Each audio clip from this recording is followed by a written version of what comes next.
ہے نقیب انقلاب الطاف الطاف۔ کون سا انقلاب؟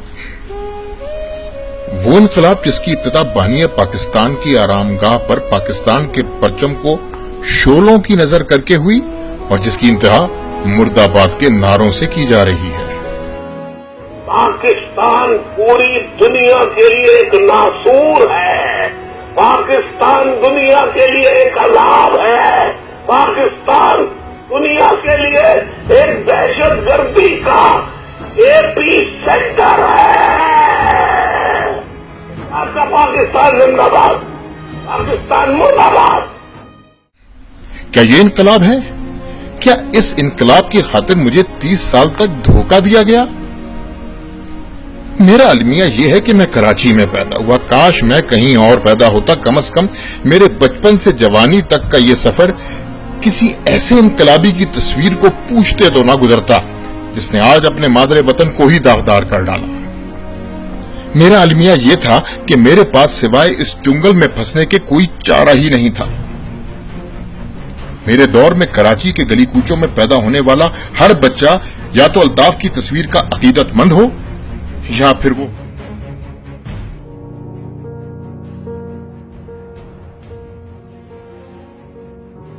جمعرات 16 ستمبر 2010 لندن کے ایجورڈ ٹیوب اسٹیشن کے سی سی ٹی وی کیمروں پر MKM کے رکن عمران فاروق کو اسٹیشن سے نکلتے ہوئے دیکھا گیا۔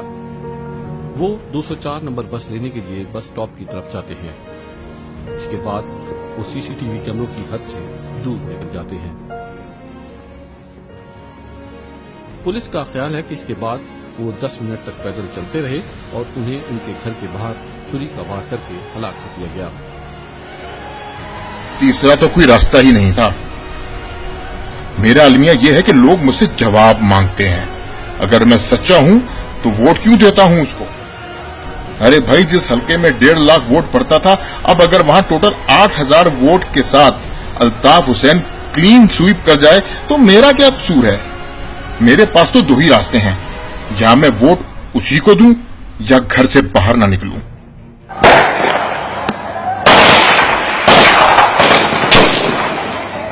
میں نے دوسرا راستہ چنا۔ مجھے کیا معلوم تھا کہ جس کو میں اپنا قبلہ و کعبہ مان چکا ہوں وہ تو بھارت کا داؤد ابراہیم نکلا۔ اپنے داؤد کا تو صرف نام ہی سن رکھا ہے، ان کا داؤد ابراہیم وہ تو ہماری زندگیوں کا مالک بن بیٹھا ہے۔ اپنا نام تیار کرو، بوری ہم تیار کریں گے۔ اگر جاگے تو سمجھ لو کہ بوری تیار ہے تمہاری۔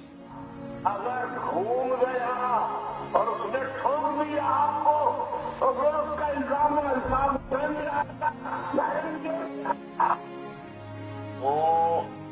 تمہارے باپ کا پیٹ پھاڑ کر۔ پولیس ان کی تقاریر کا تجزیہ کر رہی ہے کہ آیا یہ قانون کی خلاف ورزی کے زمرے میں آتی ہیں۔ تو برطانوی قانون اس سلسلے میں کیا کہتا ہے؟ ہم نے لندن میں موجود ایک اردو بولنے والے بیرسٹر کو الطاف حسین کی تقاریر کے کچھ حصے دکھائے اور ان کو اس پر اپنی رائے دینے کو کہا۔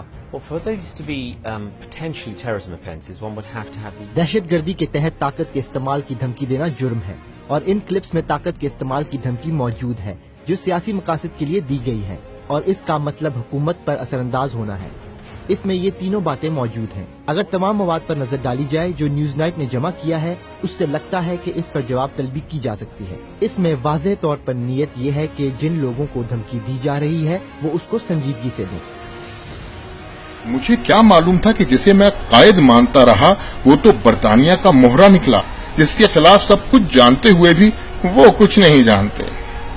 یہاں یہ سوال پیدا ہوتا ہے کہ برطانوی حکام جو پاکستان میں جمہوریت کے فروغ پر زور دیتے ہیں وہ ایسی جماعت سے روابط کیوں رکھے ہوئے ہیں جو اپنے اہداف کے حصول کے لیے تشدد کے استعمال سے نہیں چکتی۔ میری قوم کا نام لے کر میرے ہی وطن سے غداری۔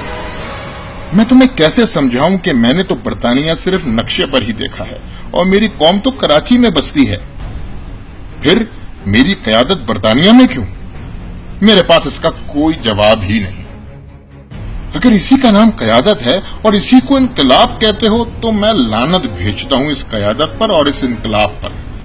ارے جن جاگیرداروں کے خلاف نعرہ لگا کر مجھے دھوکہ دیا وہ نظر تو آتے ہوں گے،